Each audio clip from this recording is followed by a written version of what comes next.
Puji nama Tuhan. Shalom Bapak Ibu jemaat yang dikasihi Tuhan. Sekali lagi shalom. Haleluya, puji nama Tuhan. Hari yang penuh dengan sukacita di awal bulan Agustus, Tuhan perkenankan kita kembali lagi untuk kita boleh ada di rumah Tuhan, untuk kita berbuat bakti, memuji dan memuliakan Tuhan. Waktu yang Tuhan berikan dalam hidup kita, mari kita mau beri semuanya hanya untuk menyenangkan hati Tuhan. Karena sesungguhnya Allah yang kita sembah, kita tempatkan Dia di atas segala-galanya di dalam kehidupan kita. Maka berkat Tuhan senantiasa indah di dalam kehidupan kita.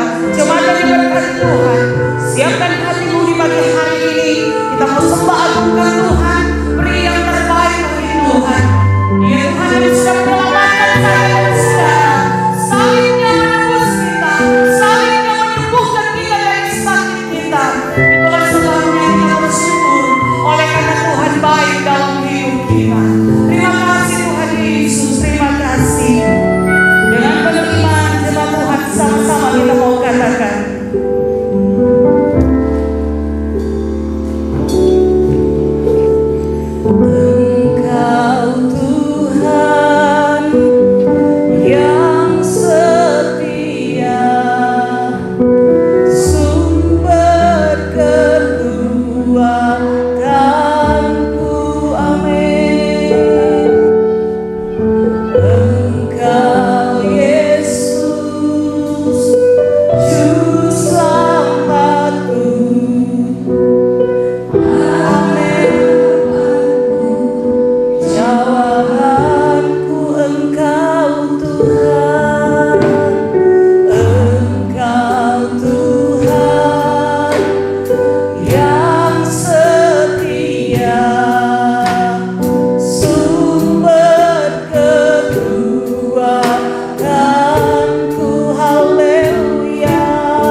kami percaya Tuhan, ada mujizat di dalam setiap kehidupan anak-anak-Mu yang bersungguh-sungguh di dalam tangan kasih kemurahan-Mu.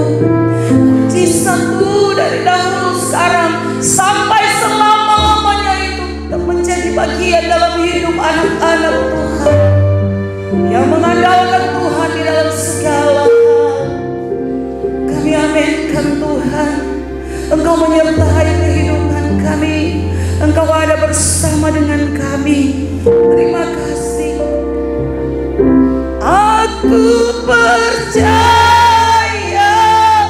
ada-Mu. Amin, haleluya. Berkatakan dengan iman.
Haleluya, berikan sorak-sorai yang terindah bagi Allah kita di pagi hari ini. Haleluya, haleluya, amin.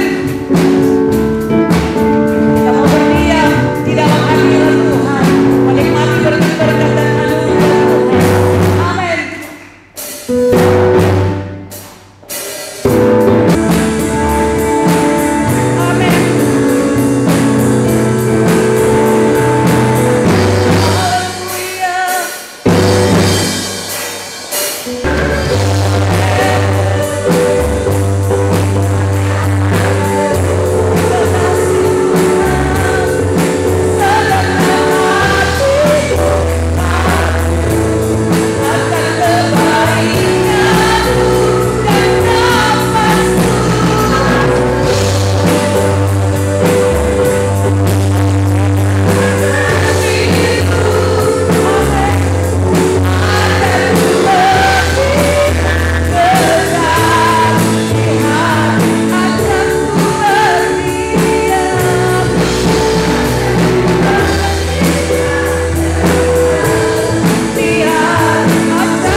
Bukan hanya perkataan sebuah lagu, hidupku hanyalah untukmu, tapi ini adalah merupakan satu komitmen dalam setiap kehidupan kita anak-anak Tuhan, bahwa hidup kita sesungguhnya hanya untuk Tuhan. Amin, haleluya. Berikan sorak-sorai yang terindah bagi Allah kita. Jangan pernah kita ragu untuk kita mengiring Tuhan, karena sesungguhnya Dia Yesus yang pegang hidup kita. Haleluya. Teman-teman kita maju berdiri, nyanyikan pujian ini. Haleluya.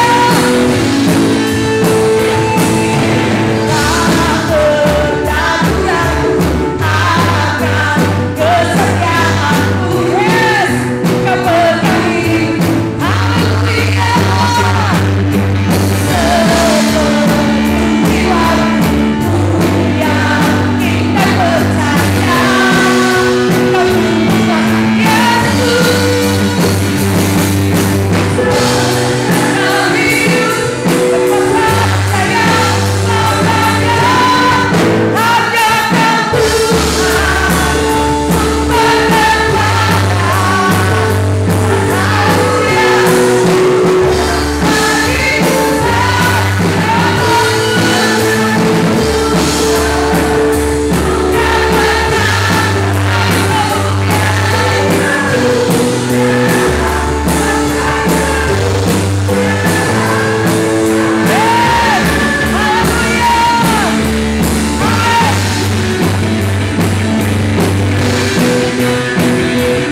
Alfa di dalam setiap kehidupan kita. Kita jangan pernah takut, jangan ragu, sebab Allah Immanuel yang senantiasa menyertai kehidupan kita. Dia Alfa dan Omega, Dia yang awal dan yang akhir. Maka Dia juga yang akan menyertai kita selamanya.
Haleluya, Dia Alfa dan Omega, dan yang awal dan yang akhir. Penyertaan Tuhan menjadi bagian di dalam setiap kita umat-umat Tuhan yang setia, yang percaya dan melakukan kehendak Bapa di surga. Mari bagikan berkat Tuhan lewat kesaksian yang sudah kita alami hari demi hari dalam hidup kita. Allah kita heran dan besar. Saya berikan kesempatan bagi jemaat yang rindu untuk menyaksikan kasih kemurahan Tuhan. Haleluya.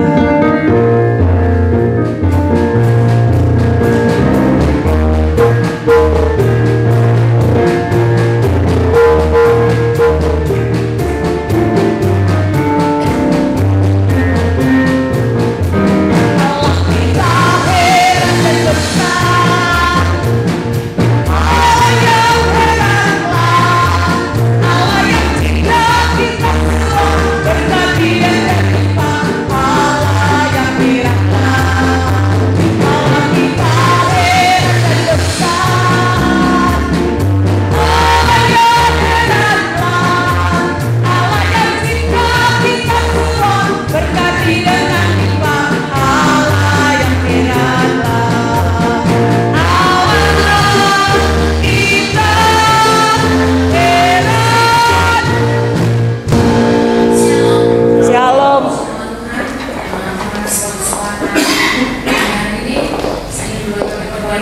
kasihan dan cinta kasih Tuhan bagi keluarga kami.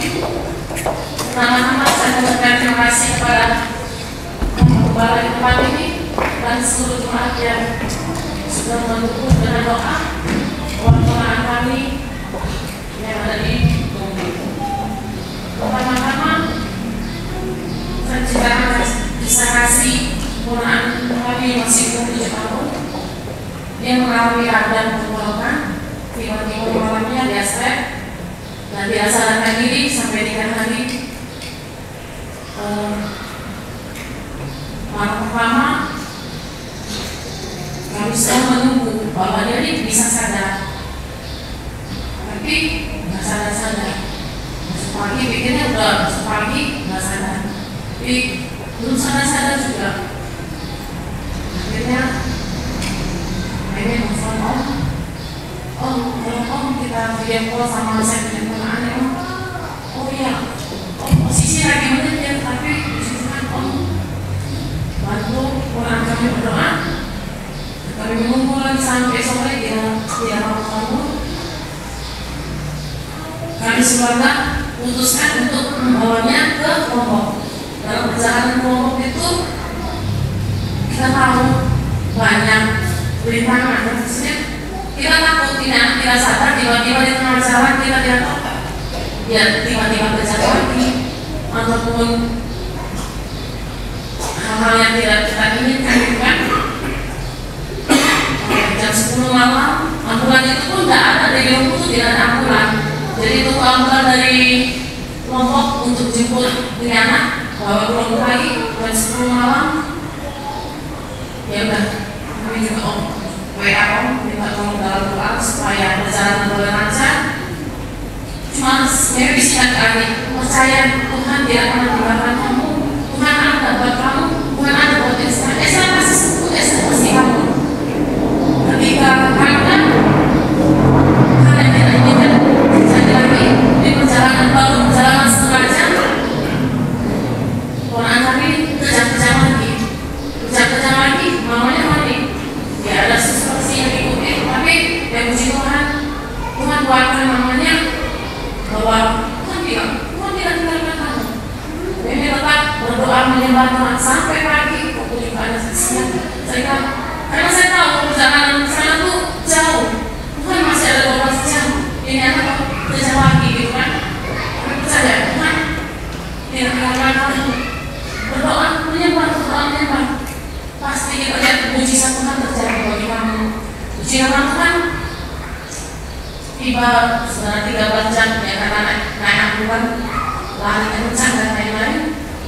Jam 7 mereka sudah tiba di Lombok dan anak itu kejang lagi pas di rumah sakit. Jika sudah tangani dokter, ditunggu-tunggu mau di CT scan, MRI dan lain-lain. Ya, belum bangun ketika jam 4 itu mau diambil cairan susu tulang belakang supaya tahu dia sakit apa gitu. Tapi prediksi dokter di Lombok dia kena radang otak. Kita belum percaya memang katanya kalau dia tidak sadar berarti dia kena radang otak. Puji nama Tuhan, dia bangun jam 4 itu mujizat terjadi bagi keluarga kami percaya apa yang kita doakan bersama-sama, apa yang kita kumpulkan Tuhan berikan bagi setiap iman. Hingga hari saya menangis, fokus kamu makan menangis, itu bisa saya pernah rawat dia pernah tinggal sama kami di hotel 3 bulan. Jadi saya sudah rasa seperti saya sendiri ketika dia libur, karena kita percayakan ketika orang di vonis radang otak itu kan pasti jatuh cacat, dia bisa ingatan sedikit dan lain-lain. Tapi kita percaya Esra anak Tuhan, bukan anak dunia. Tuhan pakai Esra nanti bisa jadi bisa melayani Tuhan. Ketika dia bangun, dia berkumpul, dia akan buka ini bingung gini, usul kayak lain-lain. Tapi mamanya ada lagi video lagi, puji Tuhan, Esra mulai sadar dan kacamata. Berarti Tuhan dia bisa ngomong, dia bisa sadar, dia bisa ingat apa yang dia ucapkan. Sedangkan Cece dokter ini mungkin bisa Tuhan saya juga punya begini-begini, tapi saya tidak punya Tuhan yang hebat, tidak punya Tuhan yang ajaib. Kuasa tidak pernah terbatas. Ketika dia sadar, dia mencabut semua selang-selang yang ada di dalam mulutnya, tangannya, sehingga waktu itu susah ikat-ikat dia jadi biru semua tangan kakinya. Dan puji Tuhan ada inisiatif lain, dokter memberikan infus lewat leher.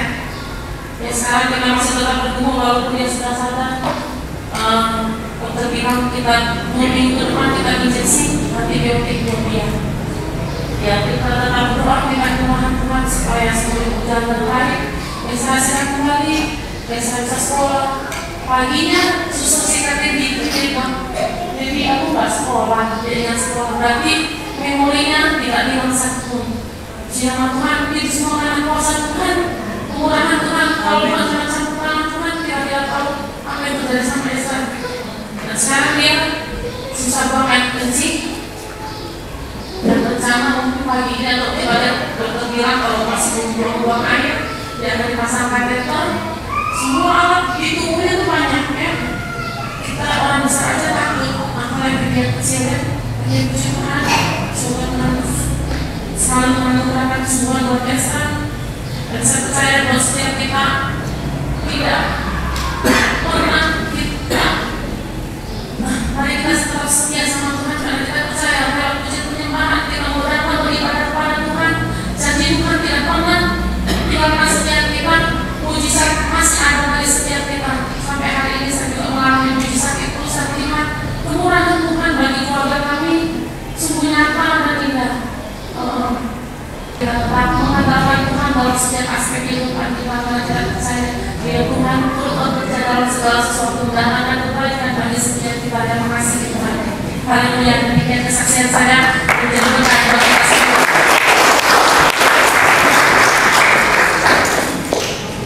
Haleluya, puji nama Tuhan. Ketika kita bersekutu bersama dengan iman dan percaya kepada Tuhan, maka di situ mujizat Tuhan nyata. Doa orang benar bila dengan yakin didoakan, maka sangat besar kuasanya. Puji Tuhan, Tuhan memberkati. Dipersilakan Bapak-bapak Hosana maju ke depan untuk memuji Tuhan. Haleluya.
Haleluya, Tuhan Yesus memberkati pujian yang sudah dipersembahkan oleh Dia. Kuasa jemaat yang diberkati Tuhan, di dalam setiap kehidupan kita umat-umat Tuhan, kita tidak pernah luput dari berbagai hal yang Tuhan izinkan terjadi di dalam setiap kehidupan kita, yang kadangkala di dalam pemikiran daging kita sebagai manusia, Tuhan kenapa ini terjadi, Tuhan kenapa ini, kenapa itu. Tapi sebagai orang yang percaya, kita harus punya iman bahwa sesungguhnya apa yang Tuhan buat di dalam kehidupan kita adalah baik adanya. Itu untuk mendewasakan setiap rohani yang iman kita, agar kita setiap hari dalam hidup kita mengandalkan Tuhan. Kita lebih berserah di dalam tangan kasih kemurahan Tuhan. Kita hidup hanya karena perkataan Tuhan. Kita hidup hanya karena oleh kuasa Tuhan. Kalau kita ada sampai saat ini bukan karena kuat dan gagah kita, tapi inilah bukti nyata pemeliharaan Tuhan yang sungguh indah. Ketika Tuhan berikan kesehatan dan kekuatan bagi kita, mari kita membawa hidup kita untuk kita selalu melakukan apa yang berkenan di pemandangan mata Tuhan. Kita berkata terima kasih Tuhan untuk kesehatan yang Tuhan berikan dalam hidup kita.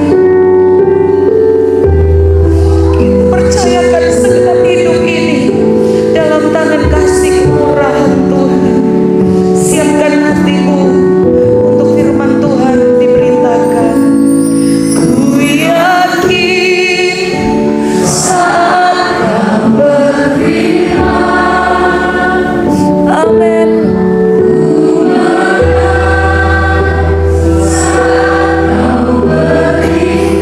Haleluya.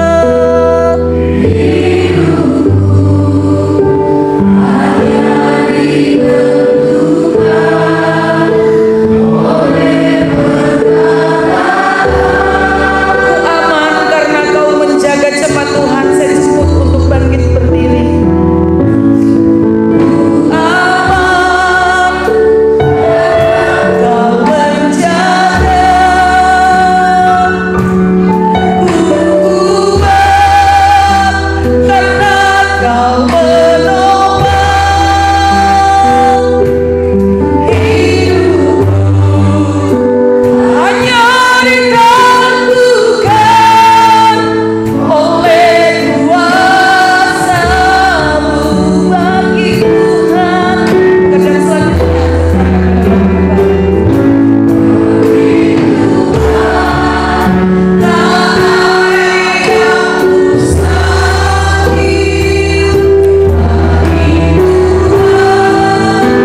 Seberapa banyak kita yang hadir pagi hari ini yang percaya bahwa mujizat Tuhan itu ada.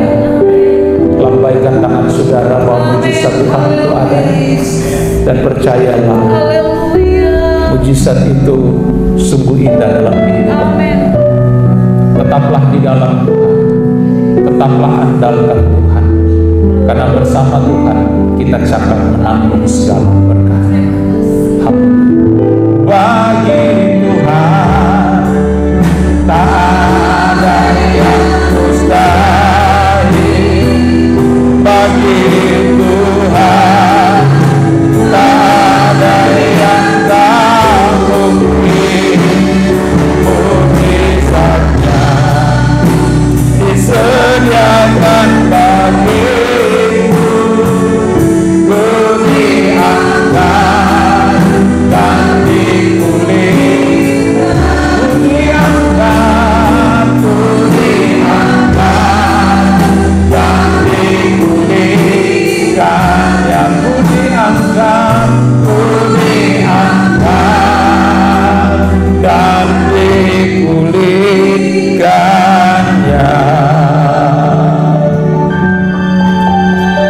Semua kami yang hadir di tengah-tengah perhimpunan ibadah raya saat ini, kami sudah siap Tuhan. Kami semua sudah siap terima firman-Mu. Kami sudah siap untuk mendengar dan melakukan firman-Mu. Nyatakan isi hati-Mu sendiri bagi kami Tuhan melalui firman Tuhan. Dan kami percaya tiada yang mustahil bagi Tuhan. Semua Tuhan tahu apa yang menjadi pergumulan dan doa kami umat-umat-Mu. Dan oleh sebab itu inilah hidup kami. Kami taruh dan kami serahkan seluruhnya dalam tangan Tuhan. Dan berbicaralah Tuhan, berfirmanlah. Kami siap untuk dengar dan melakukan kebenaran firman Tuhan. Pakai kami hamba-Mu menjadi saluran berkat. Dan biarlah setiap perkataan yang keluar dari mulut hamba-Mu boleh menjadi kekuatan, peringatan, penghiburan bagi setiap umat-umat-Mu yang mendengarkan firman Tuhan. Dan biarlah pengurapan-Mu Tuhan turun atas hamba-Mu. Dan saatnya hamba siap menyampaikan kebenaran firman Tuhan. Di dalam nama Yesus kami berdoa. Haleluya. Amin. Shalom. Selamat pagi Bapak Ibu jemaat yang diberkati Tuhan. Senang sekali saya bisa kembali boleh berhadap-hadapan dengan saudara. Setelah minggu kemarin saya tidak ada di tengah-tengah saudara. Dan kesempatan kali ini kita boleh berkumpul kembali, boleh ada kembali di dalam ibadah raya yang diberkati oleh Tuhan. Bapak Ibu, saya sudah siapkan satu tema untuk kita renungkan bersama. Saya berbicara tentang ginosko. Apa itu ginosko? Saya mau katakan begini awal mula pertemuan kita hari ini, bahwa ginosko adalah kunci. Sekali lagi, ginosko adalah kunci utama di mana setiap kita dapat berjalan dalam segala sesuatu yang Allah inginkan. Jadi betapa penting ginosko ini. Dan Bapak Ibu, sadar atau tidak bahwa setiap kehidupan kita anak-anak Tuhan itu dalam perjalanan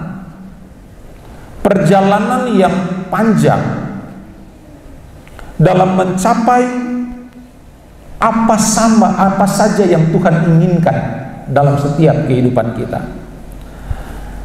Dan perjalanan panjang di sini bukan hanya sekedar kita berbicara dalam kurun waktu kita ada di dunia, tetapi lebih daripada itu kita berbicara tentang perjalanan panjang atau hidup yang panjang di dalam kekekalan bersama dengan Allah.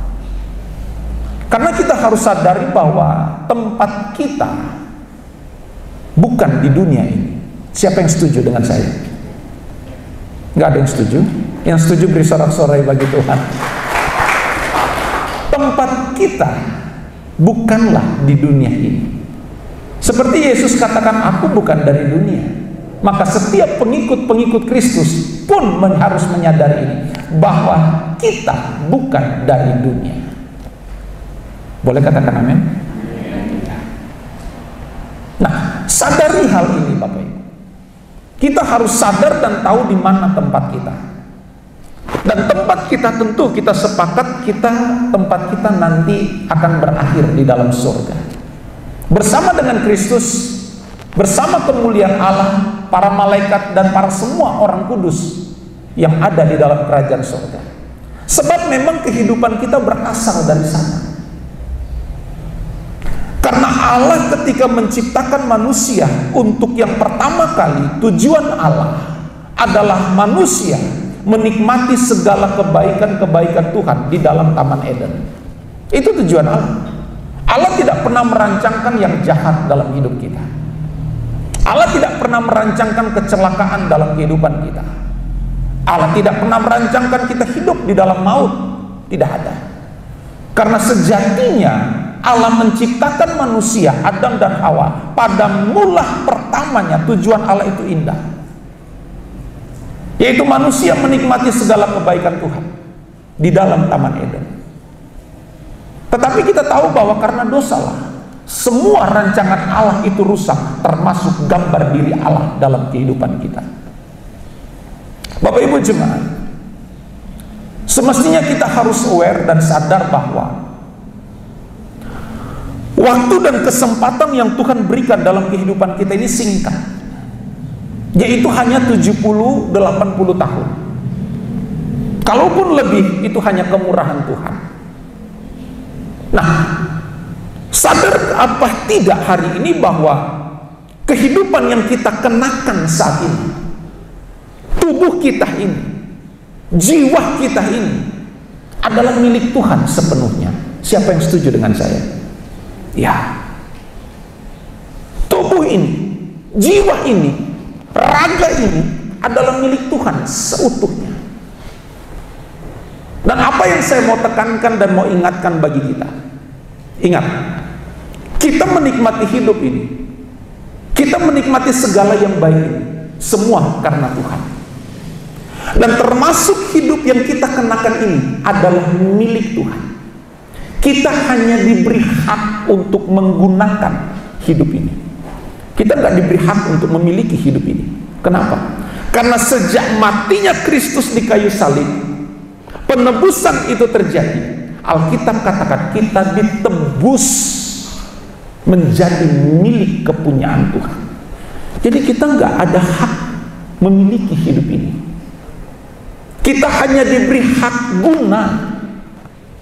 Kita hanya diberi hak untuk menikmati apa yang Tuhan percayakan bagi kita.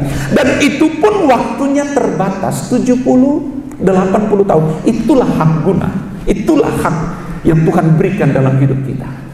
Selebihnya semua akan berpulang kembali kepada yang punya hidup ini. Sadarkah kita akan hal? Dan hari demi hari, setarikan nafas kita itu berkurang jatah hidup kita di dunia. Setiap detik yang kita lewati, masa dan kesempatan hidup kita ini berkurang. Artinya apa? Bahwa sebelum masa akhir hidup kita ini selesai, ada tanggung jawab yang perlu kita selesaikan. Apa itu? Menjaga sedemikian baik tubuh, raga, jiwa ini, pelihara dengan baik, karena nanti ini kita akan kembalikan lagi kepada yang punya hidup ini. Benar atau benar? Ya. Inilah tanggung jawab saudara dan tanggung jawab saya. Karena kita akan kembalikan lagi hidup ini hanya di dalam Tuhan. Nah, apa jadinya coba ketika masa akhir hidup kita selesai? Hidup, tubuh, raga, jiwa ini yang harus kita kembalikan secara utuh dan sempurna, ternyata tidak. Artinya rusak. Dan tentu Allah tidak berkenan untuk hal itu. Saya pinjam barang sama saudara, pinjam dalam keadaan baik dan utuh, saya kembalikan dalam keadaan rusak dan berantakan. Tentu saudara tidak akan bisa menerima hal demikian. Demikian dengan Tuhan. Kita hanya diberi hak guna, hak pakai, bukan hak milik. Karena matinya di Kristus di kayu salib, hidup kita adalah sepenuhnya milik Tuhan. Beri sorak-sorai bagi Tuhan.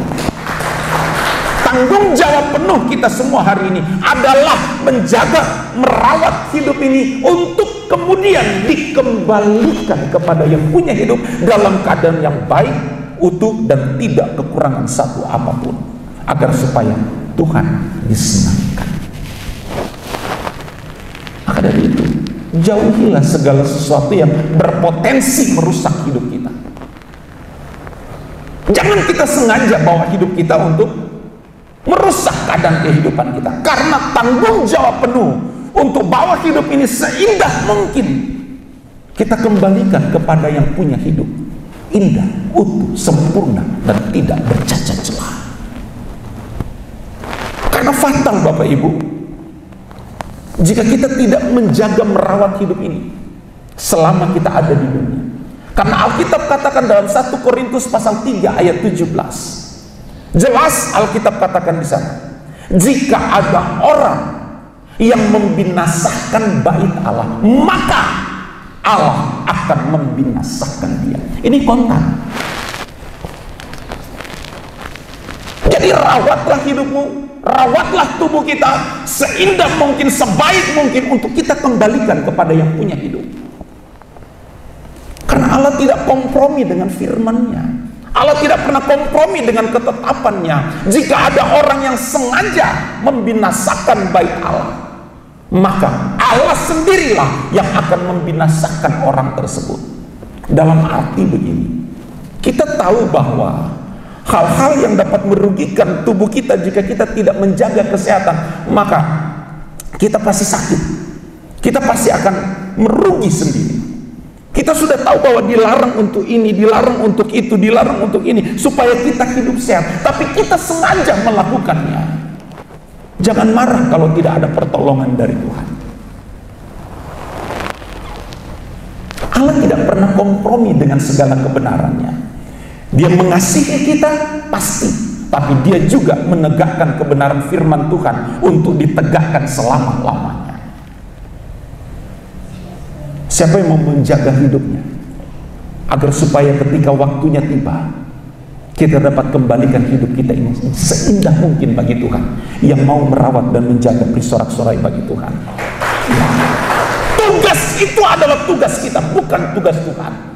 Tanggung jawab menjaga hidup, tanggung jawab merawat hidup adalah tanggung jawab pribadi lepas pribadi.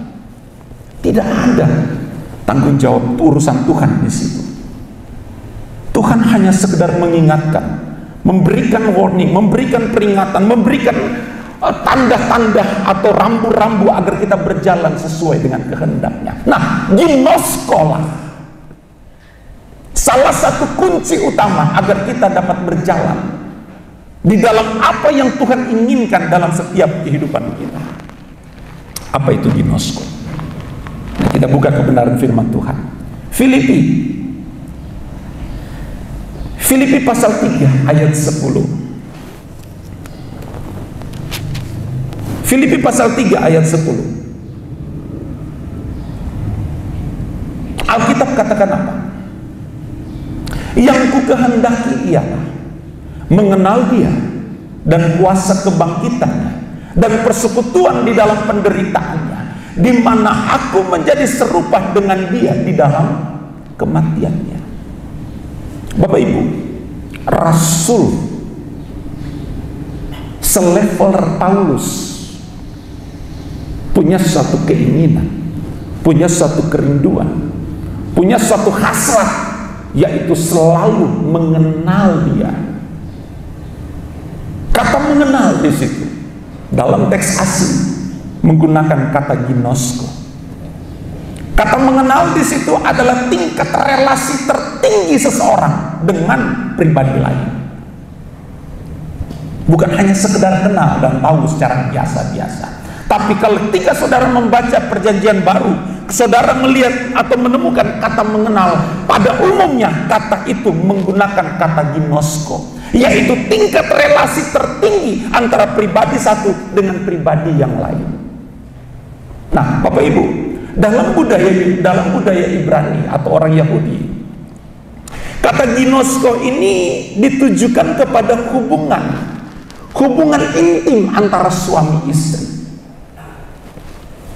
Kata ginosko ini merujuk kepada hal demikian, yaitu hubungan intim antara suami istri yang sudah disatukan dalam nikah yang kudus. Bapak Ibu, ada beberapa tingkatan tentang bagaimana kita mengenal atau tingkatan relasi yang terjadi dalam setiap kehidupan kita manusia hari-hari ini. Yang pertama, relasi atau hubungan teman biasa. Ada kan? Kita berteman dengan seseorang karena mungkin ketemu di jalan, kenalan, ternyata tahu-tahu satu kampung, akhirnya jadi teman biasa. Itu relasi yang paling rendah, paling umum. Nah, meningkat relasi teman biasa, ada teman dekat. Teman dekat ini bisa terjadi karena hubungan dari teman biasa yang sudah terjalin baik bertahun-tahun, sehingga kita bisa minta tolong kepada teman dekat, kamu tolong saya dong, tolong ini dong, tolong itu dong. Karena kita sudah saling mengenal, sudah dekat hubungan kita. Tetapi itu masih ada dalam batasan-batasan tertentu. Nah, meningkat daripada itu ada sahabat. Tapi Tapi ini pun masih ada batasannya. Seorang sahabat tidak mungkin punya hak untuk menjamah sahabatnya, apalagi berbeda jenis. Gak bisa. Saya bersahabat dengan siapalah, salah satu jemaat di sini, ibu-ibu atau wanita. Sahabat dekat, sahabat karib boleh, tapi ada batasannya. Saya nggak mungkin menjamah lebih daripada apa yang seharusnya saya bisa lakukan. Tapi ginosko, sahabat atau di sini adalah hubungan relasi, di mana kedua orang sudah sangat saling mengenal, sudah sangat saling melengkapi satu dengan yang lain. Dan itu ditujukan kepada hubungan suami istri. Inilah hubungan relasi yang tingkatnya paling tinggi, yaitu ginosko. Dan tingkat relasi yang tinggi ini, ginosko, bisa sampai kepada tahap memberi tanpa pamrih, memberi tanpa embel-embel. Demikian suami istri. Tingkat relasi suami istri harus sampai kepada tahap ginosko, mengenal dan mengasihi, memberi tanpa ada catatan sedikit pun. Demikian Kristus dengan gereja, dan dia rela memberi hidupnya mati bagi kita. Bapak Ibu jemaat yang diberkati Tuhan, saya mau katakan apa bagi kita untuk berjalan menikmati apa semua yang Tuhan inginkan.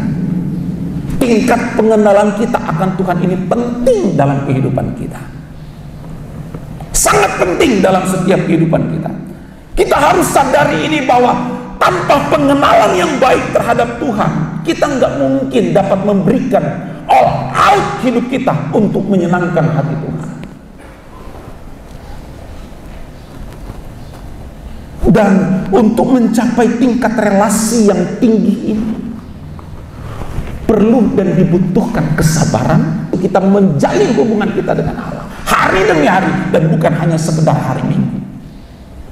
Bapak Ibu jemaat yang diberkati Tuhan, salah satu tanda orang yang membangun hubungan baik dengan Tuhan, orang yang mengerti hati Tuhan, orang yang sudah mencapai tingkat relasi hubungan yang baik dengan Tuhan, dia pasti mengingini apa yang Tuhan inginkan.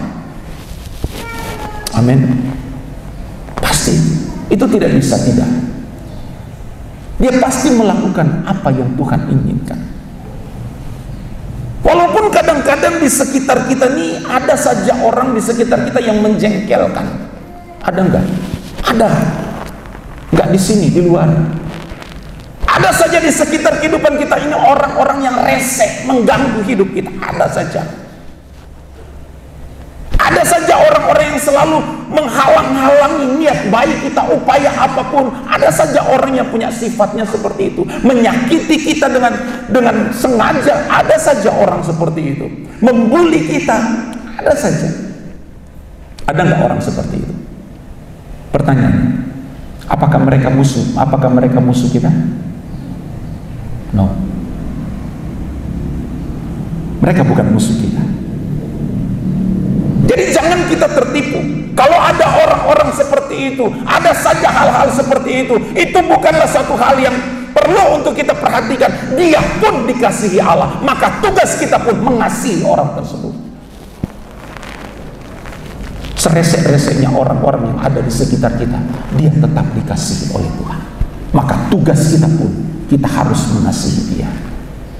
Karena musuh kita yang utama adalah kuasa kegelapan. Nah, inilah musuh bebuyutan kita, inilah musuh pokok kita, karena dia yang selalu menjebak kita untuk tidak melakukan hal-hal yang diinginkan oleh Tuhan dalam hidup kita.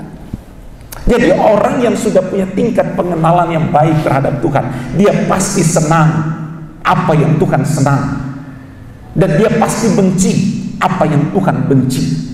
Inilah orang yang punya relasi baik dengan Tuhan. Dia ngerti apa yang Tuhan inginkan. Dia tahu apa yang Tuhan mau untuk Tuhan lihat dalam setiap kehidupannya. Maka sekali lagi, jangan sampai kita tertipu dengan segala tipu daya kuasa kegelapan. Jika ada di sekitar kita orang-orang yang selalu menghalang-halangi kehidupan kita.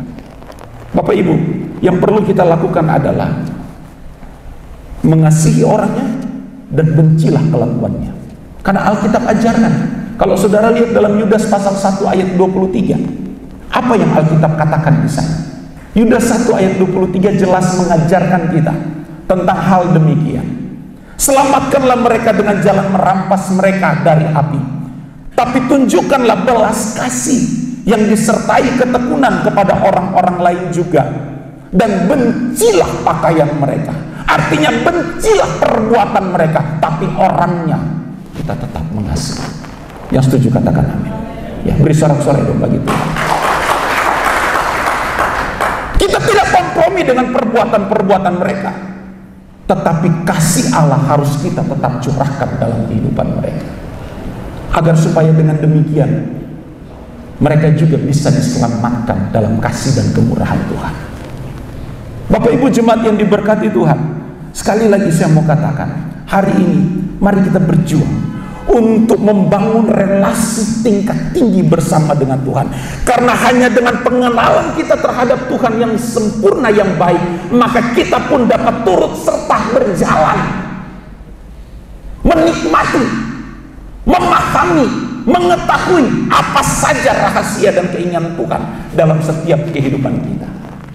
Dan kalau kita sudah punya tingkat relasi yang baik dengan Tuhan, pengenalan kita akan Tuhan yang baik dan sempurna kepada Tuhan, maka apapun situasi, sekalipun itu tidak enak dalam hidup kita, kita hanya bisa berkata terima kasih dan mengucap syukur dalam segala hal. Kita jangan persoalkan pengenalan Tuhan terhadap kita. Tuhan sangat tahu. Jangan ragukan pengenalan Tuhan terhadap kita. Dia maha tahu. Tapi yang perlu kita perjuangkan adalah bagaimana pengenalan kita kepada Tuhan, bagaimana relasi kita kepada Tuhan. Dan relasi yang baik antara kita dengan Tuhan pun dapat nyata terlihat dari sikap bagaimana kita berdoa kepada Tuhan. Bagaimana ada kerinduan dalam kehidupan kita untuk selalu ada hubungan baik dengan Tuhan di dalam doa. Dan doa bukan hanya sekedar komunikasi, tapi lebih daripada itu, doa adalah hubungan relasi kita dengan Tuhan. Kalau hubungan dengan Tuhan sudah baik, maka orang yang punya ciri, orang yang punya hubungan dengan Tuhan yang baik, dia ada yang kurang kalau tidak membangun doanya pribadi lepas dengan Tuhan. Bapak Ibu jemaat yang diberkati Tuhan, untuk itu saya mau katakan, carilah Tuhan, cari Tuhan, karena banyak orang Kristen belum menemukan Tuhan dalam kehidupannya. Dan sangat ironis bahwa banyak orang Kristen yang sudah tidak menemukan atau belum mencapai hal ini, dia tidak punya upaya untuk mau mencapai hal tersebut. Siapa bilang membangun hubungan relasi dengan Tuhan itu mudah? Siapa bilang cari Tuhan itu mudah? Cari Tuhan itu sulit loh. Kenapa cari Tuhan itu sulit? Bapak Ibu, kata mencari Tuhan bukan berarti Tuhan itu hilang. Kata mencari Tuhan di situ lebih merujuk kepada makna begini. Kata mencari merujuk kepada bagaimana kita berjuang untuk mengenakan hidup Tuhan sempurna dalam hidup kita. Itu makna mencari Tuhan. Bukan berarti Tuhan itu nggak ada. Nah, sulitnya itu di sini. Mencari Tuhan itu sulitnya di sini. Jadi kalau mencari Tuhan kita batasi hanya ketika saya sudah ke gereja om, saya sudah cari Tuhan di sana. Sangat miskin itu. Tapi kata mencari Tuhan di sini merujuk kepada bagaimana kita berupaya berjuang mengenakan hidup Kristus dalam hidup kita. Nah, bukankah ini satu hal yang sulit dalam kehidupan kita manusia jika kita tidak berupaya berjuang untuk membangun relasi yang baik dengan Tuhan? Jika hanya jadi Kristen asal-asalan, nggak mungkin mencapai titik ini. Tidak mungkin. Sekali lagi yang perlu kita sadari adalah detik demi detik hidup kita itu berkurang. Jadi di sini memang dituntut keseriusan yang ekstrim, dituntut keseriusan yang sungguh-sungguh untuk supaya relasi kita dengan Tuhan itu baik adanya. Dan Paulus mengatakan dalam Filipi pasal 3 tadi bahwa dia punya suatu hasrat, Dia punya satu keinginan, yaitu mengenal Dia. Bapak Ibu, seberapa banyak kita yang ada hari ini sudah mengenal Tuhan? Jika kalau kita mau persoalkan hal ini, kalau kita coba urut-urutkan angka 0 sampai 100 atau angka 1 sampai 10, kita sudah di poin keberapa? 1, 5, 7, 9, 10. Kita di mana? Karena orang yang sungguh-sungguh mengenal Tuhan, dia pasti tahu apa yang Tuhan inginkan Tuhan lihat dalam hidupnya. Dia pasti tahu ketika sesuatu hal yang dilakukan tidak berkenan Tuhan, pasti kecewa dan sakit melihat kita. Bapak Ibu jemaat yang diberkati Tuhan, jadi mencari Tuhan itu tidak mudah. Kenapa tidak mudah? Karena tidak mudahnya kita harus bawa hidup kita ini benar-benar seperti Paulus katakan, aku hidup bukan aku lagi, tapi Kristus yang hidup di dalam aku. Nah, inilah perjuangan sesungguhnya setiap kehidupan kita anak-anak Tuhan, yaitu mengenal Tuhan, tahu tentang Tuhan secara detail dan mengenakan hidupnya dalam hidup kita. Maka dari itu Paulus, orang sekali berPaulus, rasul sekali berPaulus, masih punya suatu hasrat keinginan, yaitu ingin selalu mengenal Tuhan, karena dia sudah mengalami bagaimana pertolongan Tuhan yang dahsyat dalam hidupnya. Seberapa banyak kita yang ada hari ini yang pernah mengalami pertolongan Tuhan? Boleh lambaikan tangan saudara? Ya, disorak-sorai bagi Tuhan. Kalau kita pernah mengalami pertolongan Tuhan, kenapa kita nggak membalas kebaikan Tuhan dengan memberi hidup ini untuk terus berjuang membangun relasi yang baik dengan Tuhan? Dan tingkat pengetahuan kita atau ginosko ini harus nyata dalam hidup kita. Harus nyata dalam hidup kita. Dan ini harus benar-benar hidup dalam hidup kita. Karena tidak ada cara lain, tidak ada jalan lain di mana kita dapat menikmati kebaikan Tuhan, memahami hati Tuhan, jika kita gagal dalam pengenalan akan Tuhan. Maka Hosea tidak pernah salah, umatku binasa karena tidak mengenal Tuhan. Karena umat Israel sengaja menolak akan pengenalan itu, sehingga mereka masuk dalam kebinasaan. Dijauhkan Tuhan.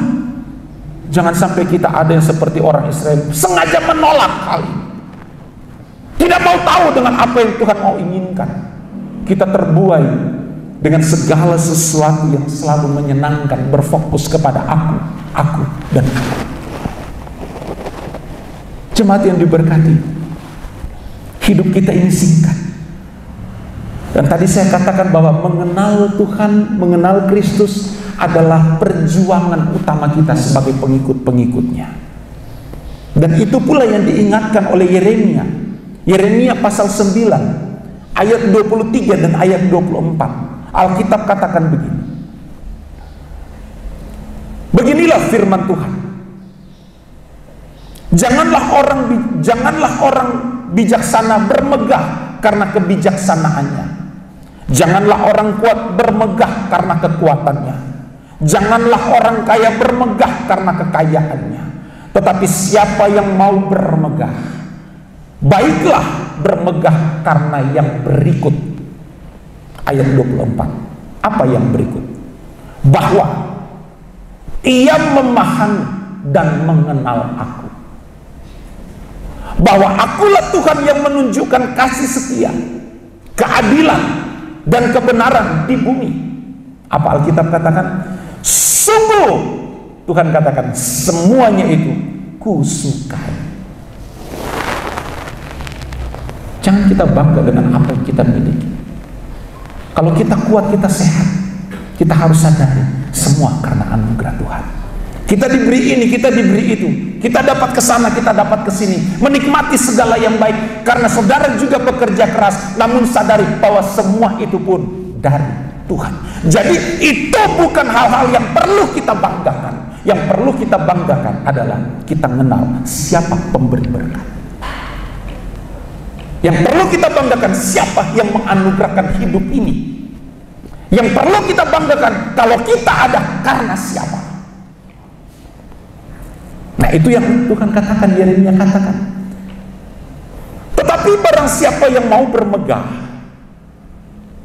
baiklah bermegah karena yang berikut, bahwa ia memahami dan mengenal aku, bahwa akulah Tuhan yang menunjukkan kasih setia, keadilan dan kebenaran di bumi. Karena Tuhan katakan, sungguh, saudara, kata sungguh di situ ada satu penekanan yang luar biasa. Yaitu Tuhan menyatakan satu pernyataan dari hati, serius, tegas, dan berwibawa. Kata sungguh di situ. Sepertinya kita misalnya peringatkan anak kita, Papa sungguh-sungguh ngomong ya, kalau kau satu kali lagi. Penekanan kata sungguh-sungguh di situ ada wibawa, ada ketegasan, ada otoritas di situ. Jadi bukan hanya sekedar sungguh, saya mau ngomong enggak. Sungguh kata Tuhan, semuanya itu disukai oleh Tuhan. Demikianlah, diakhiri, demikianlah sabda Tuhan. Siapa yang mau bermegah karena kebaikan Tuhan, lambaikan tangan saudara, beri sorak-sorai bagi Tuhan. Mari kita bangun relasi yang baik dengan Tuhan. Di hadapan kita ada tubuh dan darah Tuhan. Dia sudah mati, dia sudah bangkit, dia sudah naik ke surga. Dan inilah yang perlu kita hadapi. Yang terakhir, kita kembali ke ayat pokok. Karena sebenarnya hal ini, materi ini panjang, tetapi mengingat waktu. Filipi pasal 3 ayat 10, kita kembali ke ayat pokok kita. Yang ku kehendaki ialah mengenal dia. Dan Paulus tidak berhenti hanya sampai di situ. Ada kelanjutan dari ayat ini. Dan kuasa kebangkitannya dan persekutuan dalam penderitaannya, di mana aku menjadi serupa dengan dia di dalam kematiannya. Bapak Ibu, banyak orang Kristen hanya mau membangun relasi dengan Tuhan dalam hal-hal yang sifatnya enak. Tetapi ketika Tuhan luaskan sesuatu yang sifatnya tidak enak, kita putus relasi kita dengan Tuhan. Masa Tuhan begini? Masa Tuhan izinkan ini? Nah, ini satu kesalahan. Ini cacat orang Kristen yang model begini. Paulus punya satu hasrat, yaitu mengenal Kristus, baik dalam berkatnya maupun dalam matinya. Karena ketika kita mengenal Kristus dalam semuanya ini, maka kesempurnaan hidup menjadi bagian dalam hidup kita. Artinya apa? Bangunlah relasi dengan Tuhan, baik ada di Bethlehem maupun ada di Taman Getsemani. Amin. Di Bethlehem apa yang terjadi? Sukacita karena telah lahir bagi kita juru selamat. Tetapi di Taman Getsemani ada pribadi yang menangis. Tapi biarlah kehendak-Mu terjadi. Ayo kita bangun relasi dengan Tuhan. Tidak hanya ketika ada di Bethlehem, tapi pun ketika ada di Taman Getsemani, bahkan sampai di Bukit Golgota, kita terus membangun relasi kita dengan Tuhan. Kenalilah Tuhan kita sampai ketika dia mati di kayu salib. Dan dia akan janji, dia berjanji akan datang kali yang kedua untuk menjemput setiap kita. Amin. Beri sorak-sorai bagi Tuhan. Bapak Ibu, Saudara boleh tutup Alkitab saudara. Hari ini Tuhan mengasihi setiap kita.